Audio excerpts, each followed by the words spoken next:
Hello. Alright, so this is True Beverly Hills Take 2. It was weak. There we go. Yeah, look at that spike. Welcome to this podcast.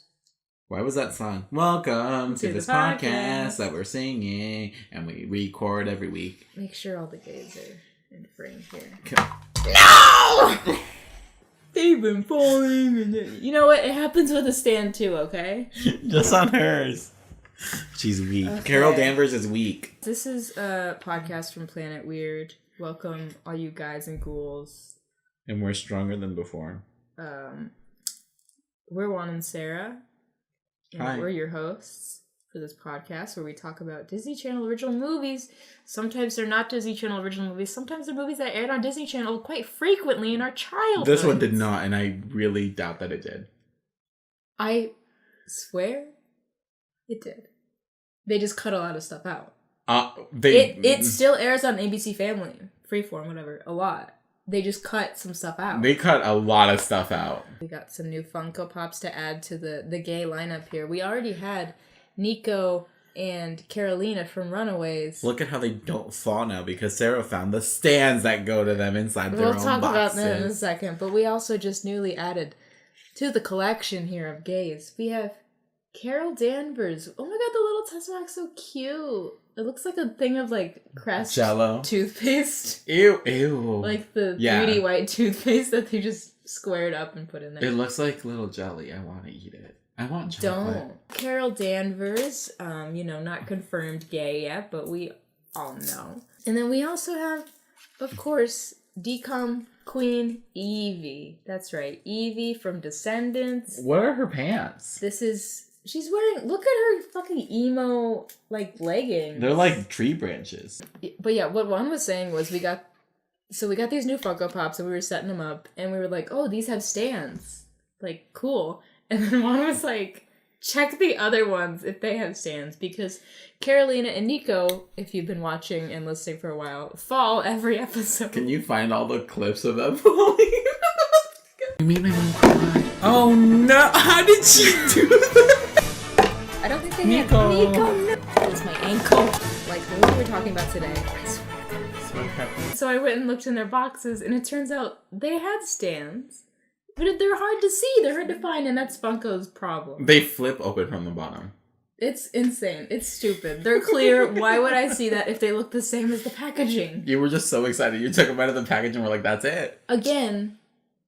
The only Buffy, the only Funko Pop I've seen that has a stand is my OG Buffy one. She got a stand, but the other Buffy ones didn't. So I assumed that, a lot of them didn't have stands. I want to open them and make sure that they don't have stands, because I'm pretty sure they probably do. We're going to talk about Troop Beverly Hills in a little bit. Where's my notebook? Am I even prepared? Sorry, we were watching Pretty Little Liars, the Sophia Carson show. The Perfectionists. Yeah. And now we're doing this, so we're all out of whack. Also, I'm really badly sunburned. Can you zoom in on this?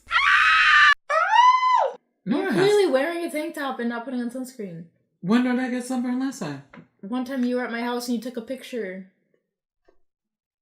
of your sunburn. We were here with Lisa. You were Instagramming about your sunburn at my house. No, I wasn't. Yes, you were. What the heck? Does this happen every year? Here. Go ahead and open up this bag. This is our merch. If you don't know, we have some merch in our store. Link in the bayou. We bought our merch from TeePublic. These are our shirts. So I got you the catchphrase that you came up with. I'm really good friends with Kathy and Najimy. That's for you. The only college that I would represent, Oregon University. So this is just a plug that you can get our merch. Who fucking makes these? It's TeePublic. Yeah, but what company just is I guess one person order this? I'll just print any shirt on demand that you. Yeah. God bless them. That's crazy. You know how there's Friend of Dorothy? Yeah. I think we should make the new phrase, Friend of Kathy Najimy. Friend of Kathy Najimy. It's the same clientele, same audience, same gays. Yeah, no. It's like newer gays v older gays. Friend of Dorothy is out. Friends of Kathy and Jamie are in. Well, let's talk about this animated intro. Okay, I love it. I am such a big fan of like these like old like early 1990s like 1980s like animated intros. Like this one, another really because I watched this movie basically every night in high school to fall asleep. Honey, I Shrunk the Kids. No, that one has one. This Christmas Vacation and True Beverly Hills. Yes, Christmas Vacation. It said those 3 movies all came out in 1989 and all had. Yeah, the Christmas Vacation, National Lampoon's Christmas Vacation. I owned it on DVD, still own it. And I would put it in my DVD player at night, every night before I would go to bed, because I'm like, I need to fall asleep with something on the TV. You know what I mean? Mm-hmm. And it had to be something that I knew would stop. Or like, I'm like, I don't want to watch South Park. Or like, I would stay up too late. So I had to, it was either National Lampoon's Christmas Vacation or Yumi and Dupree. I fucking hate that you like that movie.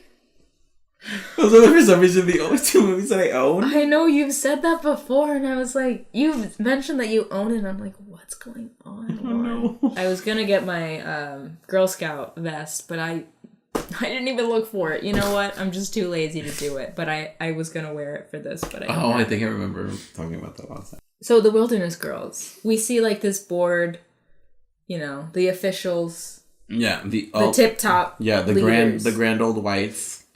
And then we get this whole like sequence of them being like, her name is Shelley Long's character? Yeah. Phyllis Neffler. Yeah, she's like, Phyllis Neffler is basically applied to this position. Mm-hmm. She's one of the kids' moms. And here are her qualifications. Yeah. I wrote like one of them down. Oh, there's... Not applicable. And then we see Phyllis come home after shopping. We meet Rosa, that's her maid, housekeeper. Yeah. Whom we love. We meet Fred, that's the husband. Yeah. Played by... Craig T. Nelson, a.k.a. Mr. Incredible. Oh, yeah. I was thinking of Parenthood. Parenthood, also Parenthood. We meet Hannah, who is the daughter, played by Jenny Lewis, whom I love. Jenny Lewis was in the band Rilo Kiley, and she's also currently a musician. She just put out a new album like 2 weeks ago. My mom and I saw her open up for Ryan Adams. We don't like Ryan Adams anymore because he sucks and is abusive and a shitty person. But Jenny Lewis, fucking awesome. I only know Leona Lewis.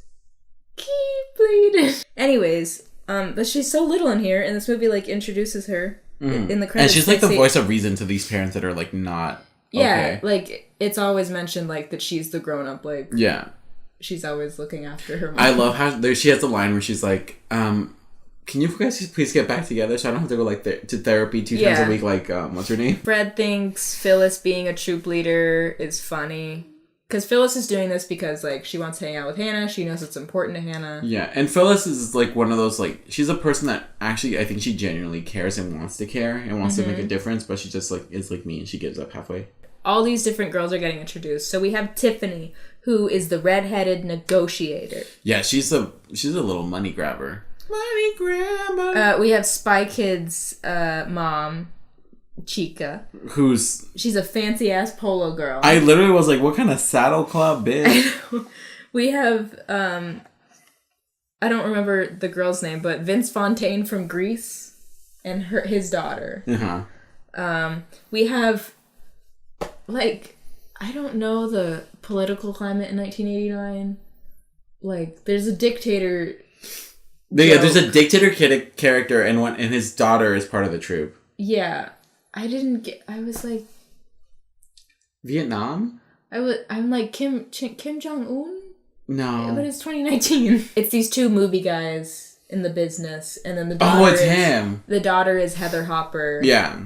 From Good Morning, Miss Bliss. And then we also see the cops pull over a black family. But turns out he's like a actor, celebrity, some important person. Something important to the point. I love the daughter, though, because she's like... No, you are not gonna stop my dad right now. Do you know who he is? And she like just, it's like a man. She's like a fucking stage mom. So that's Jasmine. I love Jasmine. We also meet Claire, who is a TV star, and she has a mother who writes erotic novels. Is that what those are? I'm pretty sure. I literally just wrote like, is this a sex tape? But like literally tape. And then at this first little get together, they decide like, we need to go figure out this uniform situation. Yeah, they're like, no one's ever stayed long enough for us to go to the store. Yeah. Which is weird that they have a store. And they're also like, we're gonna bail. They have that for Girl Scouts. You have to buy your Girl Scout uniform? Well, like, there's like a Girl Scout store. I went to one once. There's a Girl Scout store you can go to. I went to like a little one in Phoenix. Can you buy a uniform? I don't know that they would allow that. We meet Velda, who is basically, I think it was Emily that tweeted this, but is basically like the Trunchbull of this movie. Yeah, she is the Miss Trunchbull. But like, not as evil, but equally as evil.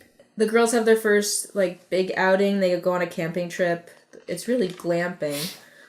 And the girls... I love glamping. The girls are all like really bored because they're like, we're supposed to like set up our tents and everything, but that's already up. Well, who fucking brought the party tent? Yeah. She says, they're making the fondue. She's like, and then she's like, fondue a la whatever. And then she's like, this is special. Like she's like, this is like elegant. Like this is everything. Starts the fucking pouring rain. And I think this is when she said it. She's like, this is special. And she grabs it. She does. And then she fucking eats it. She falls to the ground. She falls in the mud. The physical comedy of this movie got me. We're not leaving until we sing Kumbaya. Yeah. And they sing it so sadly. This is very reminiscent of the scene in Addams Family Values.